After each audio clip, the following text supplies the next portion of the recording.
తాగుబోతోళ్ళు చిల్లరగాళ్ళు అని తిడతాం కానీ వాళ్ళకంటే చిల్లరగాళ్ళు సిచోరగాళ్ళు మస్తు మంది ఉన్నారట. ఏ ముచ్చట్లబ్బా అని అనుకుంటున్నారా?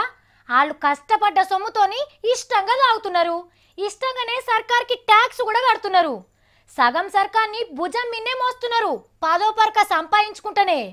కానీ లచ్చలు కోట్ల ఎన్కేస్టోళ్ళు చూడుండ్రి దేశాన్ని ఎట్లా ముంచుతున్నారో. సిగ్గు ఏదో జీడిగించా అంటే నల్లగున్న నాకేం తక్కువ అన్నదట. అగో గట్టనే ఉన్నది దేశంలో పెద్ద మూత వాళ్ళ ఈగ్రం. పేరు కోటీశ్వరే కానీ పన్నులు కట్టమంటే మాకేం కడతా అన్నట్టు చేస్తున్నారు.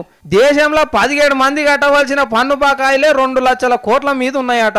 2 లక్షల కోట్లు అంటే మన తెలంగాణ రాష్ట్రంలో 2 ఏళ్లకు సరిపోను బడ్జెట్ అన్ని పైసలు. ఇంకో 35 కంపెనీలు కలిపి 90,000 కోట్లకు మీదనే కట్టాలన్నట సెంటర్ సర్కార్కు.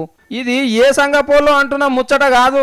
ఖుద్దు సెంటర్ సర్కార్ 2వ పైసల మంత్రి జయంత్ సిన్హా సారే పార్లమెంట్లో చెప్పిన లెక్క. దేశం మొత్తంలో 80 లక్షల కోట్ల రూపాయల బకాయిలు వసూలయ్యేది ఉందంటే అందులో 3వ వంతు వీళ్ళే కట్టాలన్నట. దాచిపెడితే పాసిపోతాయి. వాళ్ళ పేర్లు ఎప్పుండ్రి సాలరు. దినాం తలుచుకుంటా ఫోటోలు పెట్టి కొలుచుకుంటాము.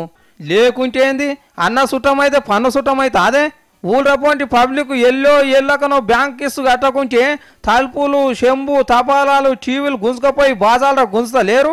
ఇజ్జత్కి ఉరి పెట్టుకొని కూడా చచ్చిరి ఆడాడ. నల్ల బిల్లులు కడతలేరు, ఇంటి ట్యాక్సులు ఇస్తలేరని 4 మాటలు తిరిగిపోతలేరు ఇంటి చుట్టూ. పెండ్లం పేయి మీద పుసలతాడమ్మి కడతారు నలుగుట్ల ఇజ్జత్ పోవద్దని. కానీ సూటు బూటు వేసుకొని ఏసీ కాలర తిరిగే మహారాజులు కోట్లెగ్గొచ్చినా అడిగేటోడే లేడు. తలుపులు ఉడవీకుడు కాదు కదా, ఇంటి ముఖాన తొంగి కూడా చూడరు. నేర్చినమ్మ ఏడ్చినా ముద్దే అన్నట్టు కంపెనీ లాసులున్నది, గిప్పుడేడ కడతామని కాసిరిచ్చినా అట్లనే సారు మీకు వెళ్ళినప్పుడే కట్టుండ్రి అని సలహా కూడా ఇచ్చొస్తారు సర్కారు ఆఫీసర్లు.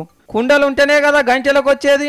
పెద్ద పెద్ద మోతవాళ్ళంతా లక్షల కోట్ల ట్యాక్సులు కట్టకుంటే దేశం ఎట్లా ముంగట పడుతుంది సారు. మోడీ సారు చీపురు పట్టి రోడ్లు ఊడ్చుడు కాదు సారు, ముందుగా వీళ్ళ దుమ్ము దులుపుండ్రి గప్పుడు అచ్చా భారత్ తయారవుతుంది అంటున్నారు పబ్లిక్.